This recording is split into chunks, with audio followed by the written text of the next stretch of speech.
This is VFL Weekly Wrap for round 8. I'll go through the results first. Now, last Friday afternoon at the SCG, Carlton played Sydney and Carlton beat them by 30 points, 15-15, 105 to 11-9, 75. Now, the star of the show was Harry Lemmy.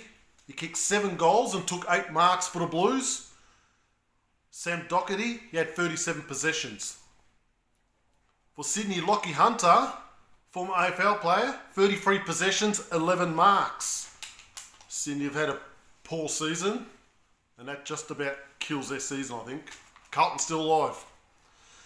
Now, games on Saturday, just bear in mind that the weather, it was windy, it was cold, and it was raining. So, Collingwood beat GWS by 11 points at Victoria Park. 8-8-56 to 5-15-45. GWS had nearly 400 possessions. Now, that is the first time Collingwood have beaten GWS in the VFL. GWS lose their first game for the year. Now, game at Casey Fields saw Southport beat Casey by 41 points, 14-10-94 to 6-17-53. Now, the damage was done in the third quarter. Southport kicked 5 goals free to 8 behinds. 8 behinds, so they had the same scoring shots in that quarter. Now, for the Sharks, Zach Foote had 30 possessions, 10 marks, 8 tackles and a goal. Blake Howes for Casey, 30 possessions, 13 marks. Now, that is the first time Southport have beaten Casey in 4 attempts. So, another hoodoo broken. And the game at Carrara saw a belting. Box Hill belted Gold Coast by 84 points, 17-11, 113 to 3-11, 29. Since quarter time, Box Hill kicked 14 goals to 1. 7 Box Hill players kicked multiple goals. And that's Box Hill's first ever win in the VFL at Carrara in their 5th attempt. Now, the game at Point Gellibrand saw Williamstown beat Footscray by 28 points. Very bad conditions there. It was a late start, 3 o'clock. I don't know why. If you're going to play that late, just play at night. But anyway, Williamstown won by 28 points, 12-12-84 to 7-14-56. Mate, it was a very low count in the marks. Only 91 marks combined in those conditions. 52 for Willie, 39 for Footscray. But Willie won the tackle count. It was a high tackle count, 96-83. In conditions like that, it's not a surprise. Now the Seagulls ruckman Tom Downey, 48 hit-outs, 11 clearances. The goal kicker, Brodie McLaughlin, 6 goals. 6 in those conditions is like kicking 10 on a normal day. But for Footscray, Billy Crofts, good young player. He had 19 possessions, 1 goal, 11 tackles, 11 clearances. Cooper Craig Peters again, playing well. 24 possessions, 11 tackles, 8 clearances. Now Williamstown lead Footscray head-to-head at Point Gellibrand now, 23-22. They've edged ahead. Now, there's a Saturday night game at North Port Oval. Saw a close game, as I expected. Low-scoring game, though. Port Melbourne beat Geelong by 4 points, 6-15-51 to 6-11-47. Only 68 marks in that match. That's got to be some sort of low record. That's incredible. Port Melbourne only had 41 marks, but Geelong had 27 marks in the whole game. What were they doing? But the tackle count was massive. 230 tackles were laid. Port Melbourne, an astonishing 134 tackles. Geelong managed to lay 96. That is amazing. Now, for Geelong, George Stevens had 30 possessions, 12 tackles, 9 clearances.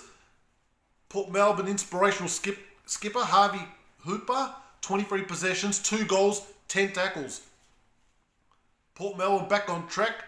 Geelong floundering. Now, Thriller, these are Sunday games. North Melbourne beat Richmond by 2 points at Arden Street, 9-8-62 to 8-12-60.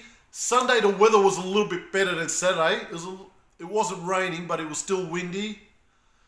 But Saturday was a lot different. Richmond, in the last quarter, kicked 5 goals free to 1 goal. North Melbourne had the game comfortable, then they held on in the end. North Melbourne front all the way. For Richmond, Tyler Sonzi, 36 possessions, 7 tackles, 10 clearances, 1 goal. And for North Melbourne, Adam Tomlinson, 27 possessions, 14 marks. North Melbourne have won 2 games this season by 2 points at Arden Street. Now the game at the Trevor Barker Beach Oval saw Werribee belt Sandringham by 51 points, 17-10-112 to 9-7-61.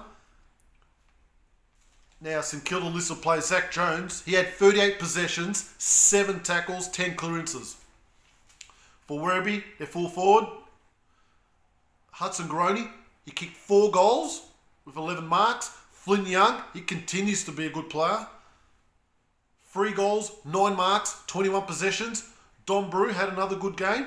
Though he had 20 possessions, he kicked 2 goals, which is rare for him, and he laid 13 tackles. Sandringham still lead them head-to-head, 32-29. That was only the second time these two teams have met in the last 6 seasons. Amazing. Now, the game I went to was on Sunday, the Battle for Bell Street. I love going to these games. Coburg and the Northern Bull Ants. Coburg beat them by 30 points in the end at Coburg City Oval. 15-9-99 to 10-9-69. Bull Ants, well, they had the wind in the first quarter. It was probably worth 3 goals, and it was blowing towards the Bell Street end. They used it first by kicking 4 goals forward to 1 point. In the second quarter, 2 goals each, completely wasted by Coburg. And they got in 4 goals up at half time, the Bull Ants, but then it just fell away. Against the Breeze, Coburg destroyed them. 6 goals 2 to 2 goals 2, and they took a 1 point lead into the last quarter, and then they just ran away with the win in the last quarter. 7 goals 2 to 2 goals 3. The major goal kickers for Coburg, Mitch Pajaski, career best form. He kicked another 5 goals. Small forward Cole Waitman, 4 goals. And Matt Ellison kicked 3. For the Bull Ants, John Jorgensen, 5 goals. He's in very good form right now. And Cal Franks kicked 2. The possessions, Jack Bytel got best on ground. 38 possessions, 7 tackles, 11 clearances. Joel Trudgeon, 36 possessions, but 25 of them were handballs. 10 tackles, 8 clearances. Donovan Tui, geez, he's a good kick of the ball, this bloke. 34 possessions, 9 marks and a goal. And the ruckman Joe Furphy, just playing his second game for the club, 45 hitouts. For the Bull Ants, Liam Coughlin had 23 possessions. Their star on bowler, Jean-Luc Valsaris, 21 possessions, 9 clearances and a goal. Josh Hamilton also had 21 possessions. Coburg had 422 possessions. They took 134 more marks. They massed over 200 handballs, so they get that handball running game going. They had 17 more inside 50s, 25 more hitouts, 43 more marks, and they deserved that margin in the end. The Bull Ants, despite losing, had 18 more tackles. Now the Bull Ants were in front for the first 89 minutes of the match, but then they ran out of steam. Coburg in front for the last 32. Now in the first 10 minutes, it was all the Bull Ants. They just came out firing. In the first 10 minutes, they were 3 goals free before Coburg even scored. I think they shocked Coburg a little bit. The Bull Ants tackling, intensity, and use of the football was exceptional. It was very good. They couldn't have played any better in that first half. And Coburg, to be honest, they were terrible. Now, Coburg's top 3 goal kickers, all kicked 2 goals each in that third quarter when the game was on the line. Coburg's free goal, they kicked 3 goals in the last 5 minutes of that third quarter to snatch the lead, and I just think that just broke the back of the Bull Ants. Coburg then slammed on 6 in a row in the last quarter and just ran over them. They kicked 9 goals in a row for a 36-point lead. Then Bull Ants kicked the last 2. Kicked 2 in a row. As I said, their tackling was exceptional to Bull Ants, but they just couldn't keep it up. Now, Coburg were 2 goals 5 at half time. They were absolutely woeful.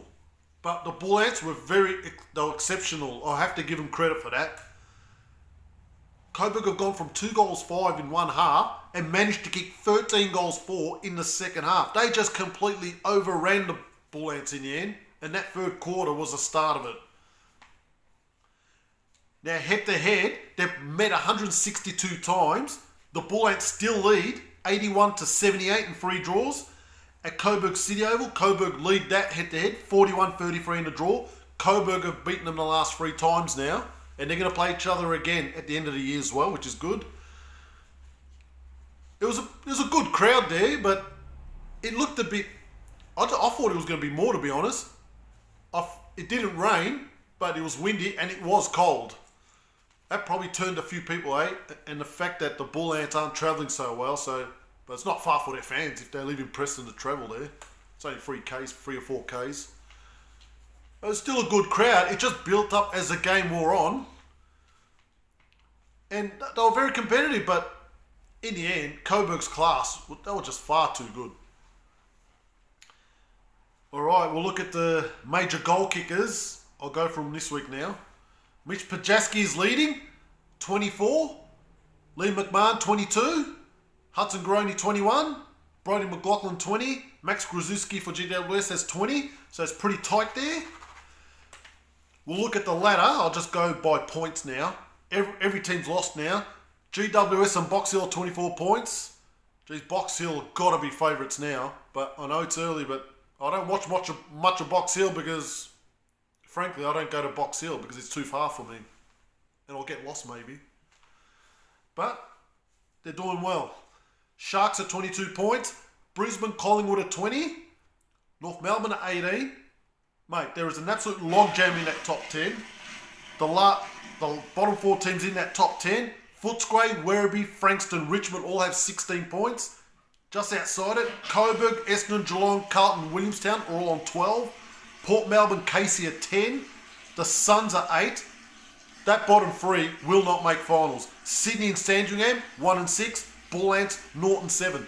Now there are 12 teams separated by 2 wins from 7th to 18th. I thought there might be some separation, but I tell you what, a couple results here and there. This is good for the competition, I guess. I got no gripe this week because nothing controversial, stupid happens. Now, the full 10 games in round 9 is coming up. One team has the bye, and it's the champions, Werribee, so I'll have a well-earned rest. Now, there's a game at Friday afternoon at 5 p.m. at Whitten Oval between Footscray and Geelong because the AFL team is playing Thursday night, so they're playing there Friday. I doubt I'll go to that, to be honest. The traffic is absolute murder at that time. Now, there are 6 games on Saturday. This probably has to be match of the round. Box Hill at home against Brisbane should be a belter. This will test both teams. Southport play Frankston. That should be interesting. The game I'm going again to Coburg City Oval, Barry Plant Park. Coburg against Sydney at 1 o'clock. I'll be there. Got to win that one. Northern Bull Ants at home against Casey. Carlton play Williamstown at Princes Park at 4:05. Don't know if I'll go to the second half of that game, but we'll see. It's close to Coburg. And Richmond play Essendon, the TV game, at Frankston Oval Saturday night. Sunday, GWS play Port Melbourne in Albury. Should be an interesting game. Sandringham play Gold Coast at Moorabbin. I'd like to get to that game, but we'll see if I'm available. Collingwood play North Melbourne. That's at Vic Park. Should be an absolute belter. Mate, there are some very good games in a round coming up. Okay, that's it for the week. I'll see you next week.